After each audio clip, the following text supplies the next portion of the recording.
Recently, Hasbro revealed their new Mandalorian retro collection, meaning figures done in the style of the old Kenner toys from the 80s, and in this case for new Star Wars properties. My name is ToyGuru Neitlich. I've been a toy designer and marketer for over 20 years, and when I saw this figure, I wanted to be excited about it, but Hasbro, we need to talk.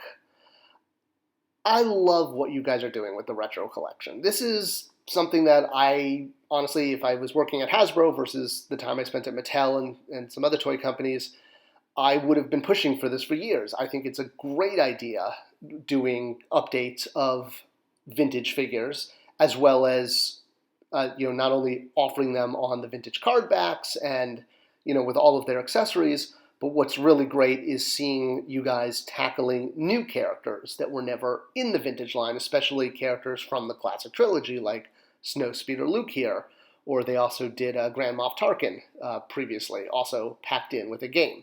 Yeah, cool that I had to buy a game to get it, but hey, it's really great to get figures that feel like they're part of the collection. So you'd think I'd be excited over the Mandalorian done in this style. It's the exact same concept. All right, so credential time. I've done a lot of adult collector action figures, a lot of collector figures like those, like these, multiple companies. I've done big toys, I've done small toys, and I have worked on Star Wars toys. I have 20 plus years experience doing this. Of all the brands, though, that I personally collect, besides being a professional, Star Wars is my number one. I have been collecting Star Wars action figures my entire life. I more or less have every Star Wars figure that's been released since 1995 with Power of the Force 2, when I first picked up Chewbacca on the orange card. So, again, I wanted to be so excited to get these. It fits exactly with what I was pushing for. But when I saw them, I was a sad panda. And as a professional and a collector and a parent, I have kind of an interesting perspective on this stuff. So as quick background, reaction figures came out a few years ago from Super 7 and Funko. And again, loved what they were doing. They were basically taking vintage properties and reimagining them as if they were released in what I would call the form factor of vintage Kenner action figures, specifically, more or less Star Wars figures. Really cool idea. Especially the way they launched it with a Comic-Con item that was supposed to be a sales sample, an unpainted sample. Brilliant. One of the best I've seen as far as Comic-Con items. And they branched out to doing other properties in the style. They did, current properties, if you will. They did vintage properties, but all in this, Kenner Star Wars style. And it was really cool. I mean, it was a really great form factor that they created that hadn't really been done. The issue I had with the retro action figures, though, was the plastic. So if you grab any vintage Star Wars figure, not the vintage collection, the original toys, they have a very, call it gummy feel to them. Not quite sticky, not quite bendy, but it's something between that. But it definitely has a very specific tactile feel. And this was something that when Hasbro re-released figures as part of what they called the retro line, and I know between vintage line, retro line, original line, it's getting confusing what to call these things, but the retro line that was the recreations of the original toys did use this plastic. They were very good about that, and I totally applaud Hasbro because it was the right touch. Versus the reaction figures from Funko and Super 7, while I love the idea, having them in hand, they use a very hard, brittle plastic. And this does not create the tactile sensation of holding a vintage figure. The choice in plastic, and I don't know if this was deliberate, but it missed the boat in my mind, and why reaction maybe didn't get as much of I know they did do well, but I think they could have done better. Because tactile is one of the huge memory triggers, in addition to olfactory, smell. Those two things can really bring back memories of being a child. So while Hasbro definitely got the plastic right on their retro figures, which was great because that gummy, bendy feel is so important, When I saw the way this figure was executed, again, sad panda. So let's kind of dive into some issues here. They really boil down to two things. If you look at the original Boba Fett figure, which would be the closest figure to the Mandalorian character, right? Because they both wear Mandalorian armor. So he's straight up in armor. You do get the Wookiee scalps sculpted in and the jetpack, but that's it. He didn't really have the cape that he wears in the movies, and obviously the cape has been done in countless action figures at countless scales, and the cape did differ movie to movie. And granted that the cape that Boba Fett has is not as, I guess, prominent as the Mandalorian's. Like, it's not as physically big. The Mandalorian's cape droops all the way to the floor, or at least, to his boots, as opposed to Boba Fett's. It's more of like a shoulder cape that just hangs over his back. It's definitely based off of kind of the Clint Eastwood Man Without a Name character.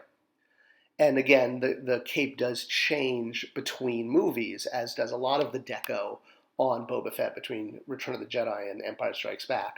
Actually, I should say it the other way, between Empire Strikes Back and Return of the Jedi. And, when you compare, Mandalorian to Boba Fett, there are, obviously a lot of differences. But the cape. So I know that Mandalorian has this floor-length cape, but my gosh, giving him the Darth Vader vinyl cape just, to me, misses the ballpark completely. And here's why. So when we think of vintage figures and we look at things like the vinyl capes that were used, there were, a lot of figures that had these vinyl capes, absolutely, especially in the beginning of the line. But as the line progressed past Empire, when they got to Jedi, there were no more vinyl capes. They converted to cloth capes. These characters like the Royal Guard here, had a non-removable cloth cape. Other figures like Endor Han Solo had a removable trench coat, which, if this was done in the style of the 1979 figures, would have probably been a vinyl cape. So Mandalorian takes place right after Return of the Jedi, right? As far as our timeline is concerned. So if there were toys, they would have come out post-Jedi. Now, post-Jedi, they actually further made an evolution of capes. Instead of cloth, they were actually sculpted on. So a character like the Emperor here didn't have a cloth cape or a vinyl cape. He just had sculpted details to show his robes.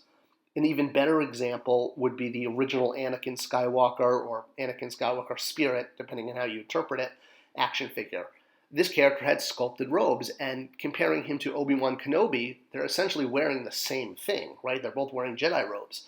Obi-Wan had a vinyl cape with sculpted robes underneath, and Anakin had completely sculpted. So that was the evolution of the Star Wars cape. It went from vinyl to cloth to eventually just sculpted on. And yes, I know that Jawa's a bad example because they just upgraded for price, but you get the point.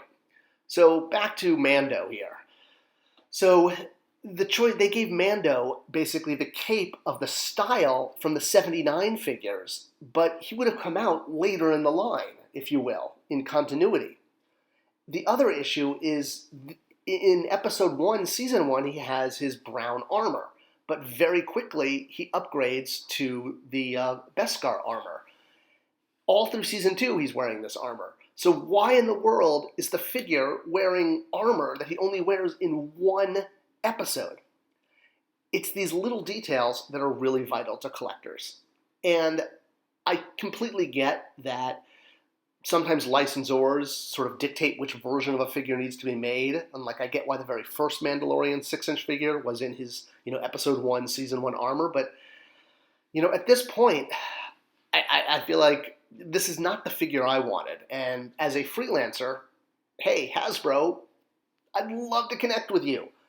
Spectre Creative, my company, has a very unique approach to product, looking at it from an emotional standpoint and understanding the emotional connection to the consumer. Things like the type of plastic and the type of cape used based on which figure it is are very, very meaningful details. And I would love to connect with you and talk about these things.